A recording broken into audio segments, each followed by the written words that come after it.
देवरिया पहुंचे मुख्यमंत्री योगी आदित्यनाथ ने समाजवादी पार्टी पर बड़ा हमला बोला है। करोड़ों की विकास की परियोजनाओं के लोकार्पण और शिलान्यास कार्यक्रम के बाद एक जनसभा को संबोधित करते हुए पहलगाम आतंकी हमले को लेकर विपक्ष की बयानबाजी पर मुख्यमंत्री ने तीखा प्रहार किया है।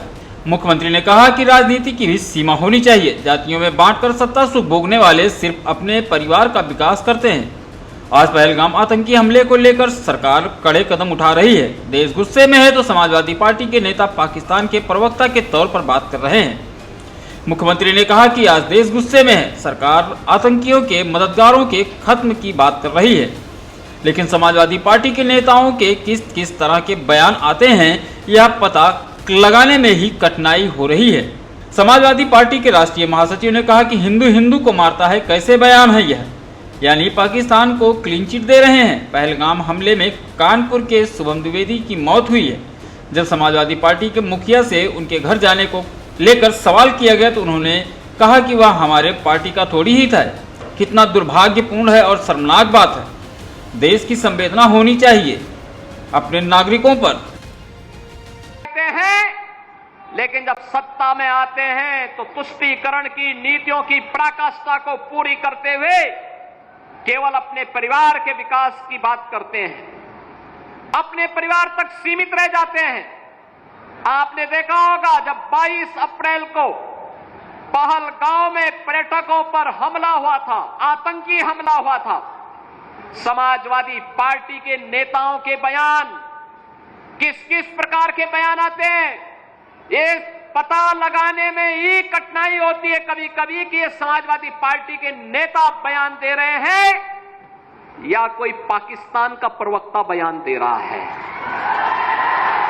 ये पता लगाने में ही कठिनाई हो जा रही है। आपने कल समाजवादी पार्टी के एक पदाधिकारी का मुंबई में दिया गया बयान देखा होगा। इससे पहले कानपुर का एक नौजवान अपने परिवार के साथ गया था पहलगाम, स्वर्गीय शुभम द्विवेदी की निर्मम हत्या कर दी गई।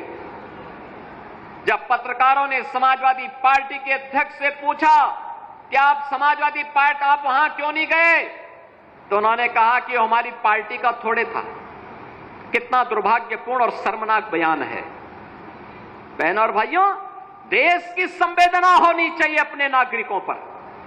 पूरा देश पार्टी लाइन से ऊपर उठ करके एक साथ इस घटना की निंदा कर रहा है और समाजवादी पार्टी के लोग इस प्रकार का दुर्भाग्यपूर्ण बयान देते हैं। अबू आजमी की ओर इशारा करते हुए मुख्यमंत्री ने कहा कि इनके पार्टी के मुंबई के एक पदाधिकारी का बयान सुना होगा। उनका एक सांसद और भी घटिया बयान देता है। मुख्यमंत्री यही नहीं रुके। उन्होंने कहा कि जब भी जातियों की राजनीति होगी, जब भी विभाजनकारी राजनीति होगी तो तुष्टीकरण की पराकाष्ठा को पार करते हुए आपकी सुरक्षा के साथ ऐसे ही खिलवाड़ करने कुत्सित प्रयास करेंगे, जैसे कुछ कांग्रेस और समाजवादी पार्टी के नेता कर रहे हैं। हमें एक स्वर में निंदा करनी चाहिए। आतंकवाद के खिलाफ देश की लड़ाई प्रधानमंत्री मोदी के नेतृत्व में 140 करोड़ के भारत को एक स्वर में लड़ना चाहिए। प्रधानमंत्री मोदी के नेतृत्व में आतंकवाद को नेस्तनाबूद करने के संकल्प के साथ बढ़ना चाहिए। आपने जैसे देश के नक्सलवाद को सफाया होते देखा है, जल्द ही आतंकवादियों का भी सफाया होगा।